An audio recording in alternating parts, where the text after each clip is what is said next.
Hey y'all, welcome to the JC Top Notch Freedom Real Estate team and our relevant real estate ramble. In this month, we are rambling about loving your home.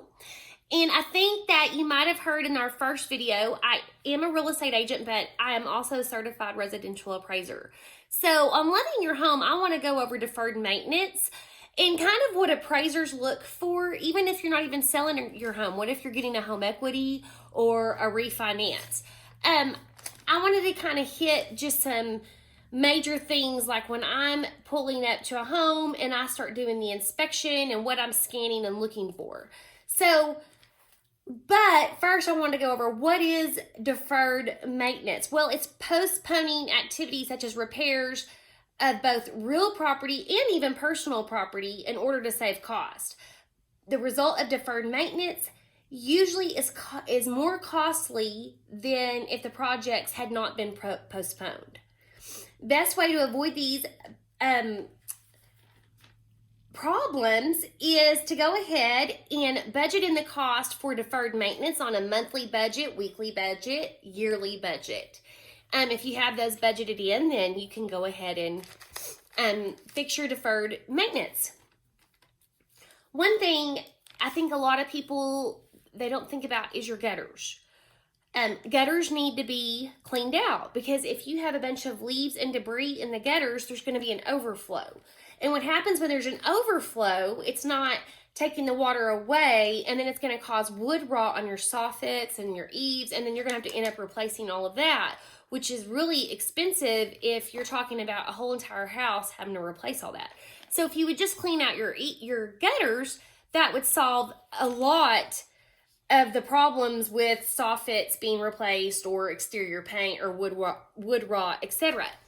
Also, if you live, if you have a lot of trees on top of your house or really close to your house and leaves are dropping on the roof, you need to either trim the trees up and try to make them away from the roof, or you need to have some kind of system where you can clean that roof off, because if not, those leaves are going to disintegrate the shingles.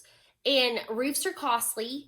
And yes, your hazard insurance, your house insurance does pay for roofs, but that's only like if a tornado or hail damage, some kind of weather related. So when it's just leaves and deferred maintenance, most of the time that's going to cost you, and that can be really costly. So if you just clean your roof off and make sure all that's good, then you can probably save yourself a lot of money in the long run. If you have wood siding, cedar siding, hardy plank, things like that, be sure to, keep up with the painting and the ceiling. A lot of people let their trim work go, the eaves, the soffits, fascia boards, all of this stuff, and they end up getting wood rot and they don't ever replace it, and then they have to end up replacing all of it. It's so expensive. But also your wood siding, your cedar, if you have cedar, you're going to stain it like every 5 to 7 years and seal it, and then paint the exterior paint, just when it starts looking, sometimes paint just looks dingy or it just fades. So just keep up with that type of deal on the exterior of your home. It's important. Also on decks, you want to keep those stained and sealed. A lot of people, it looks beautiful in the beginning when they get a deck, but then they just let it go, and then it wood rot and the deck has to be taken down. Trex decks is a wonderful solution. It's a little more expensive than wood, but there's no maintenance, and it's a lifetime warranty, and it's cool to the touch, and it's amazing. I'll link that below so y'all can see what I'm talking about, but it's a great investment in my opinion. Broken windows. Take care of your broken windows. I know a lot of people think, well, I have a double pane, so that other pane is okay.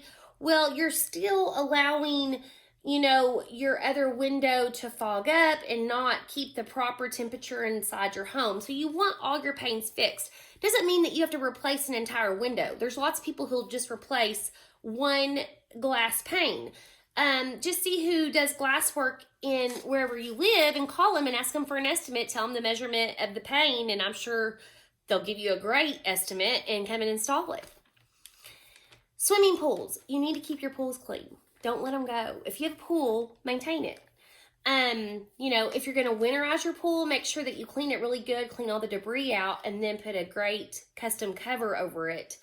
And then when it's seasonal time to swim, make sure you're cleaning it every day, keeping debris out, keeping up with your chlorine, salt, etc. Pools are very, very pricey, and to fix pools, oh, it's insane. So you really, if you have a pool, you really want to keep up with that.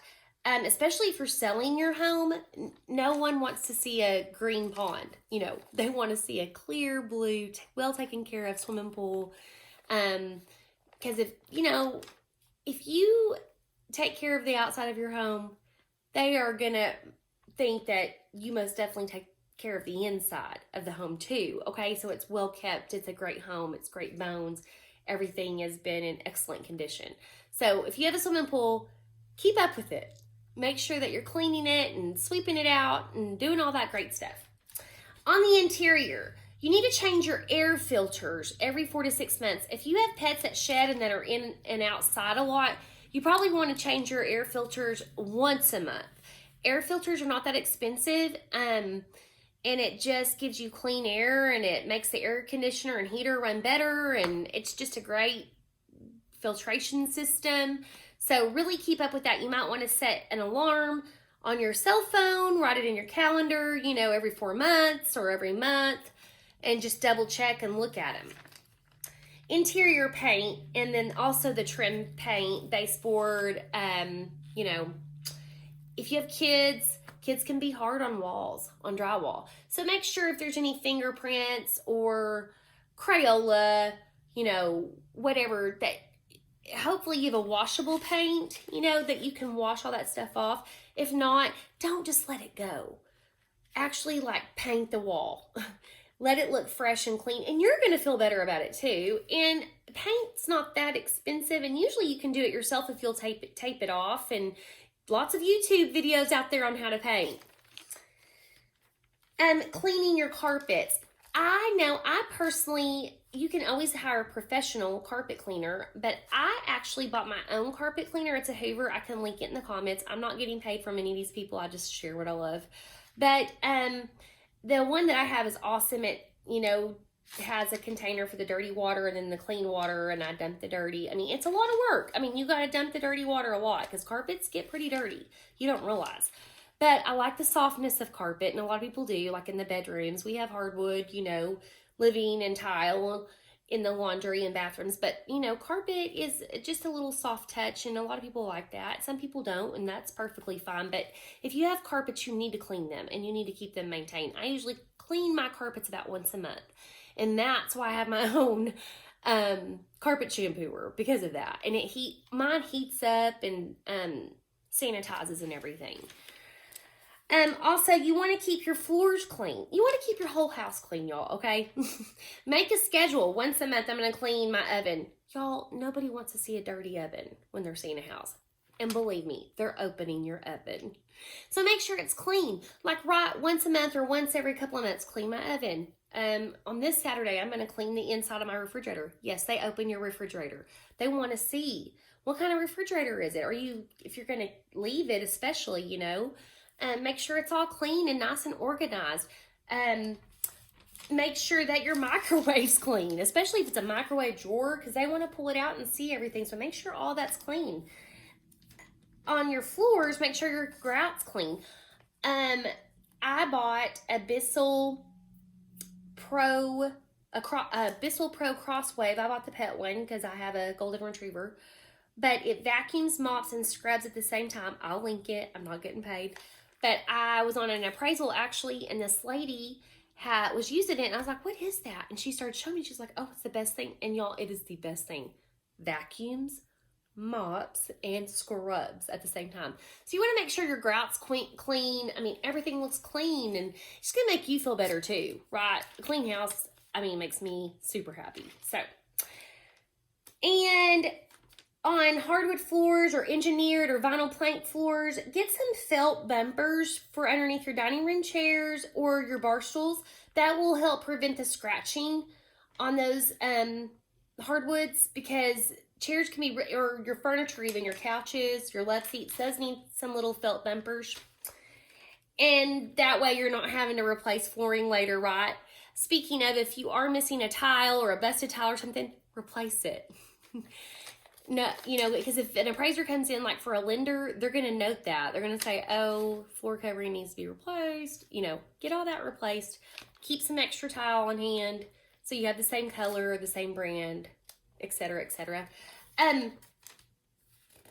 Also, they have covers for behind your doorknob, so when you open your door, in case you don't have a door stopper, it won't hit your sheetrock and make a hole in your sheetrock, and then you're going to have sheetrock repair, tape and bed cost, and the list goes on. And tape and bed is expensive, and you want someone who knows what they're doing correctly, because if you get somebody that doesn't know how to tape and bed, that little hole it's going to look not good. And a potential buyer or an appraiser even looking at deferred maintenance or whatever, and be like, they need somebody who could tape in bed, right? See if I have anything else. Fireplaces. If you have a wood burning fireplace, make sure that you're cleaning the chimney at least probably every 3 to 5 years, depending on how often you use that fireplace. Like, you know, here in Northeast Texas, we don't really use the fireplace often because it doesn't get really, really cold. But I know up north, you know, they use their fireplaces all the time. So, you know, just make sure that you are keeping that chimney clean and maintained, and also that the damper is not, you know, is down when it's not in use during the off seasons. So, and also I have butcher block island, because I actually have a butcher block island, and I coat mine in coconut oil, and I love the way how it naturally stains it. And coconut oil is like a natural antibiotic, but also butcher block can crack and it can be bad. So you really want to keep that oiled and maintained and looking pretty and shiny and stained looking, but safe to eat on too, right? All at the same time. And I think that's all I have, all my ramble for today. I'm not going to get into everything about appraisals today. I'm going to wait on that for a different segment. But thank you for tuning in. Please be sure to like, share, and subscribe. And we are very appreciative. And make sure you show some love to your home this month. Thank you.